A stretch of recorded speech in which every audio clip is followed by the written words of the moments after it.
咁原來睇翻我做嘅影片入邊呢，好多條都關於 Zenith 嘅。而我手錶嘅收藏入邊呢，以單一個牌子數量最多呢，又係 Zenith，暫時呢有3隻嘅。點解呢？係因為我一直都覺得呢 Zenith 呢係一個好低調嘅一個高手。而今集欣賞佢哋最新嘅全力手錶之餘呢，更加會探討一下佢哋究竟點樣低調，而點解又係一個高手呢？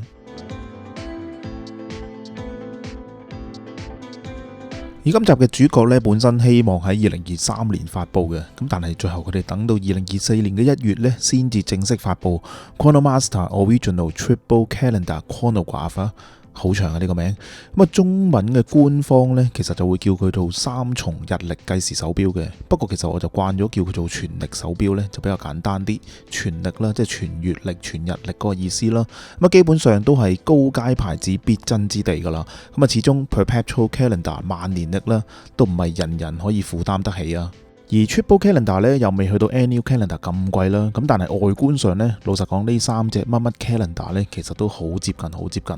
咁當 Chronograph 你都見慣見熟嘅時候呢，咁額外加多個月相啦、星期同埋月份，咁樣感覺上呢，就即刻覺得好似一隻名貴手錶咁啊。相反呢，你亦都可以話高端嘅牌子呢，先至會推出呢類型嘅機芯嘅一啲款式啦。咁如果你單純係一個外觀主義者嘅話呢，咁買入呢個 Triple Calendar 呢，都算係一個唔錯嘅選擇，相對呢亦都比較平一啲。咁因為多咗2個窗口嘅呢個格局啦，好似已經同一啲名貴手錶有一個直接嘅掛鈎。咁如果你熟悉 Zenith 嘅話呢，都知道 Zenith 其實由 El Primero 推出嘅初期啦，即係1970年左右啦。咁啊，等呢個機芯技術成熟咗落嚟之後呢，就已經好早推出咗呢個3重日曆嘅呢個機芯噶啦。咁只要你去到澳門銀河嘅嗰間 Zenith 專門店啦，都可以慢慢欣賞翻呢啲書籍，了解翻更多嘅 Zenith 嘅歷史。每一本呢，厚過字典啊。而對上一次推出 Triple Calendar 呢，都已經2013年噶啦，都10年前噶啦。咁啊，至於最新嘅呢個版本，當然用翻當今嘅計時機芯技術啦，1/10秒嘅呢一個技術，再加上 Triple Calendar 嘅呢個功能，同樣用翻 Chronomaster Original 38mm 嘅呢個錶殼，作為一個 Jazz Watch 呢，絕對係一個完美嘅 size 嘅。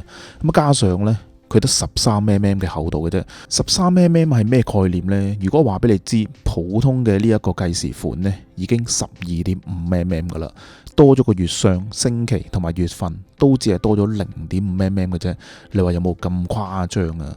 咁啊，再俾多個概念你啊，以纖薄見稱嘅 JLC， 其實佢哋做出嚟嘅 Triple Calendar 呢都係12mm。咁所以呢 Zenith 嚟講呢係非常非常之犀利噶啦。咁啊，再俾多個比較你啦 Breitling 嘅全力錶啦 Triple Calendar 啦，就15.35mm 嘅。咁啊 Omega 嘅 Moon Watch 都講緊13.18mm 啦。咁啊，地通拿嘅 Rolex 嘅地通拿就薄啲啦，11.9mm。咁啊 Panerai 嘅3針呢係去到15.65mm 嘅。咁你要知道呢，呢啲 El Primero 嘅機芯呢，其實都係參照翻初代啊3019 PHC 去做嘅，意思即係話50幾年前嘅呢一個機芯結構呢，已經預留咗呢個空間去擺呢一啲額外嘅功能。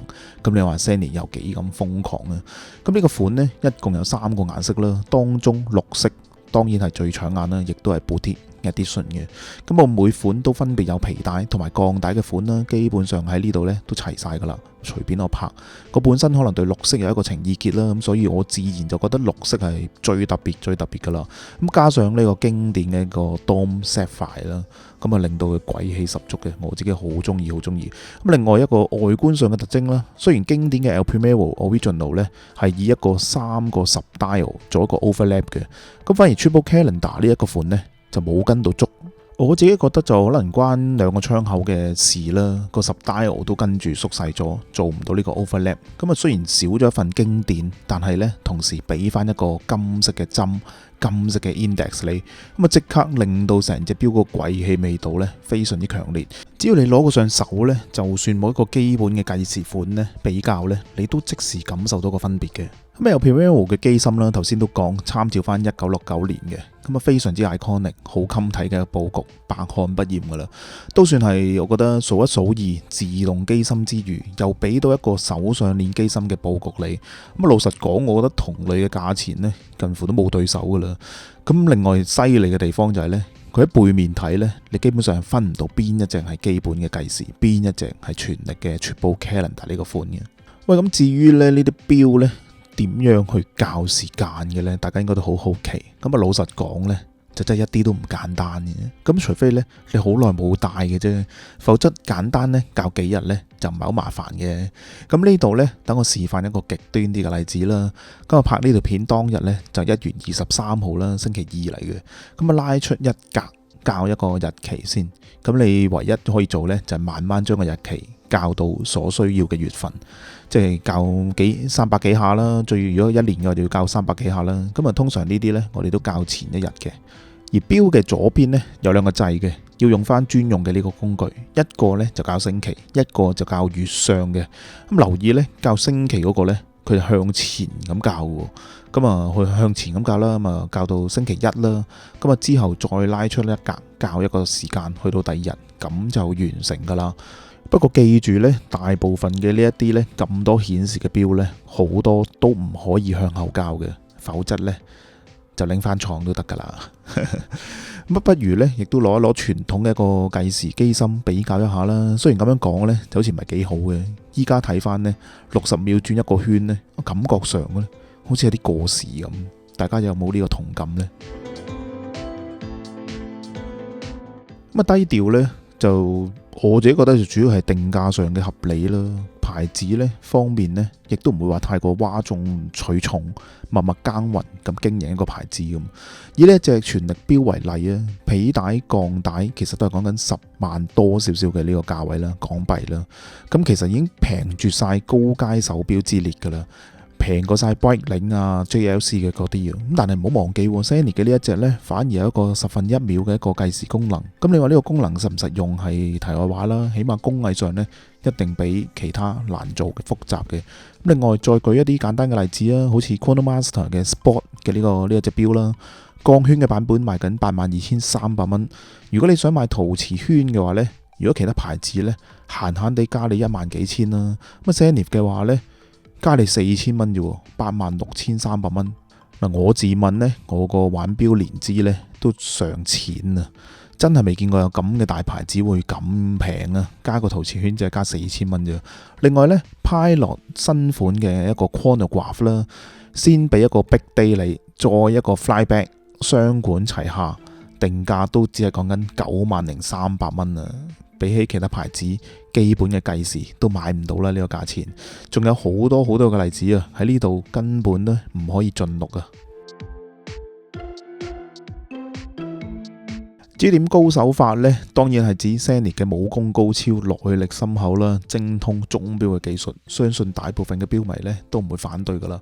咁基本上呢，我哋民間啊呢啲凡人嘅大部分呢機芯嘅技術呢，一都難唔到 Zenith 噶啦，更加有一啲獨門嘅武功添，例如 COG 啦，連陀飛輪呢都可以用上一個陀螺儀嘅一個技術。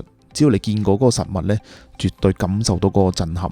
El Primero 啊、10分1啊、8分1秒啊、雙陀飛輪啊、藍寶石水晶嘅錶殼，通通呢玩到出神入化噶啦。咁只要你有機會呢，成日去阿 Zenith 嘅鋪頭呢，都唔難見到有實物，亦都可以攞上手欣賞呢啲咁犀利、咁瘋狂嘅工藝技術。